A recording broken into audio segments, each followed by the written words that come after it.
नमस्कार दोस्तों, अगर मैं आपसे कहूं कि बाघर में बचा हुआ केले का छिलका आपके पौधों के लिए पाउंड सोने से कम नहीं, तो क्या आप यकीन करेंगे? जी हां, वही केले का छिलका जिसे हम रोज कूड़ेदान में फेंक देते हैं, उससे आप बना सकते हैं पावरफुल ऑर्गेनिक फर्टिलाइजर जो पौधों की ग्रोथ बढ़ाए, फूल फल ज्यादा लाए और पौधों को मजबूत बनाए। लेकिन इसे सही तरीके से बनाना बहुत जरूरी है, वरना फायदा कम हो सकता है। तो चलिए जानते हैं बनाना पील लिक्विड फर्टिलाइजर। सबसे पहले केले के छिलकों को छोटे छोटे टुकड़ों में काट लीजिए। अब इन्हें एक प्लास्टिक या कांच की बोतल में भर दीजिए। इसके बाद इसमें थोड़ा सा लाल शक्कर या गुड़ डाल दीजिए। ये फर्मेंटेशन को तेज करने में मदद करता है। हालांकि अगर आपके पास शक्कर या गुड़ नहीं है तब भी आप इसे बना सकते हैं, क्योंकि केले के छिलके में खुद भी कुछ प्राकृतिक एंजाइम होते हैं। अब इसमें पानी डालिए, लेकिन ध्यान रहे बोतल को पूरी तरह भरना नहीं है। इसे लगभग 80% तक ही भरें, ताकि ऊपर थोड़ी खाली जगह बची रहे। अब सवाल यह है कि ऐसा खाली जगह क्यों छोड़नी है? क्योंकि फर्मेंटेशन के दौरान अंदर पास्कत गैस बनती है और अगर जगह नहीं होगी तो बोतल फूल सकती है। अब बोतल को बंद करके हल्का सा हिला दीजिए ताकि शक्कर और पानी अच्छे से मिल जाएं। इसके बाद एक बहुत जरूरी काम करना है। बोतल को हल्का दबाकर अंदर की हवा बाहर निकालें और फिर ढक्कन कसकर बंद कर दें। अब इस बोतल को किसी ऐसी जगह रख दीजिए जहां हल्की धूप आती हो या कमरे का तापमान थोड़ा गर्म हो। गर्मियों में आमतौर पर इसे 2 से 3 हफ्ते वापस तक फर्मेंट होने देना काफी होता है। लेकिन यहां एक बहुत जरूरी बात है, फर्मेंटेशन के दौरान हर दिन बोतल को चेक करना चाहिए। अगर बोतल बहुत ज्यादा फूल जाए तो ढक्कन थोड़ा खोलकर गैस बाहर निकाल दें और फिर दोबारा बंद कर दें। और अगर आप सोच रहे हैं कि इससे बहुत खराब बदबू आएगी, तो जरूरी नहीं। अगर फर्मेंटेशन सही हो रहा है तो इसमें वह हल्की केले जैसी गंधहन भी आ सकती है। कैसे पहचानें कि लिक्विड फर्टिलाइजर तैयार हो गया है?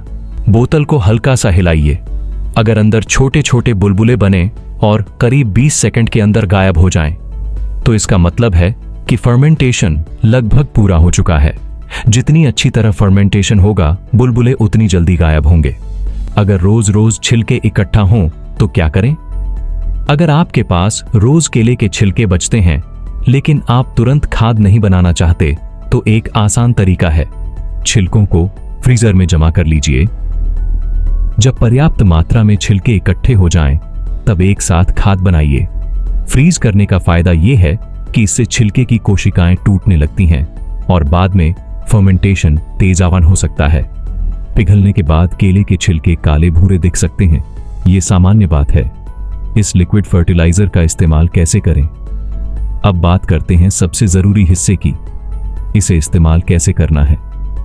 इस लिक्विड खाद को सीधे पौधों में नहीं डालना है, इसे पानी में इसके बाद आप इसे पौधों की जड़ों में डाल सकते हैं। इससे पौधों को बामा, पोटेशियम टाई और कुछ दूसरे सूक्ष्म पोषक तत्व मिलते हैं जो उनकी ग्रोथ में मदद करते हैं। तरीका नंबर 2, बनाना पील पाउडर फर्टिलाइजर। अगर आप लिक्विड खाद नहीं बनाना चाहते तो दूसरा तरीका और भी आसान है। केले के छिलकों को धूप में अच्छी तरह सुखा लीजिए। अगर मौसम बरसात का हो या जल्दी काम करना हो तो इन्हें ओवन में हल्का सुखाया भी जा सकता है। जब छिलके पूरी तरह सूख जाएं और हाथ से तोड़ने पर आसानी से टूटने लगे, तब इन्हें मिक्सर में पीसकर बारीक पाउडर बांध बना लीजिए। ये पाउडर केले के छिलके की एक बहुत बढ़िया ऑस्लो रिलीज खाद्यान्न बन जाता है। आप इसे सीधे मिट्टी में मिला सकते हैं या पौधे के आसपास हल्का हल्का छिड़क सकते हैं। अगर चाहें तो इसमें अंडे के छिलके का पाउडर भी मिला सकते हैं। केले के छिलके से पौधों को पोटेशियम बान मिलेगा और अंडे के छिलके से कैल्शियम बान, यानी एक साथ 2 बड़े फायदे। तरीका नंबर 3, सीधे गमले में बनाना पील इस्तेमाल करना। अगर आप सबसे आसान तरीका चाहते हैं तो केले के छिलके को सीधे गमले की मिट्टी के नीचे भी दबा सकते हैं। लेकिन इसे करते समय एक बात ध्यान रखें, इसे पौधे की जड़ों से थोड़ा नीचे या किनारे की तरफ दबाएं ताकि सड़न सीधे जड़ों को प्रभावित न करे। अगर आप बीज बोने वाले हैं तो गमले के नीचे की परत में केले का छिलका डाल सकते हैं।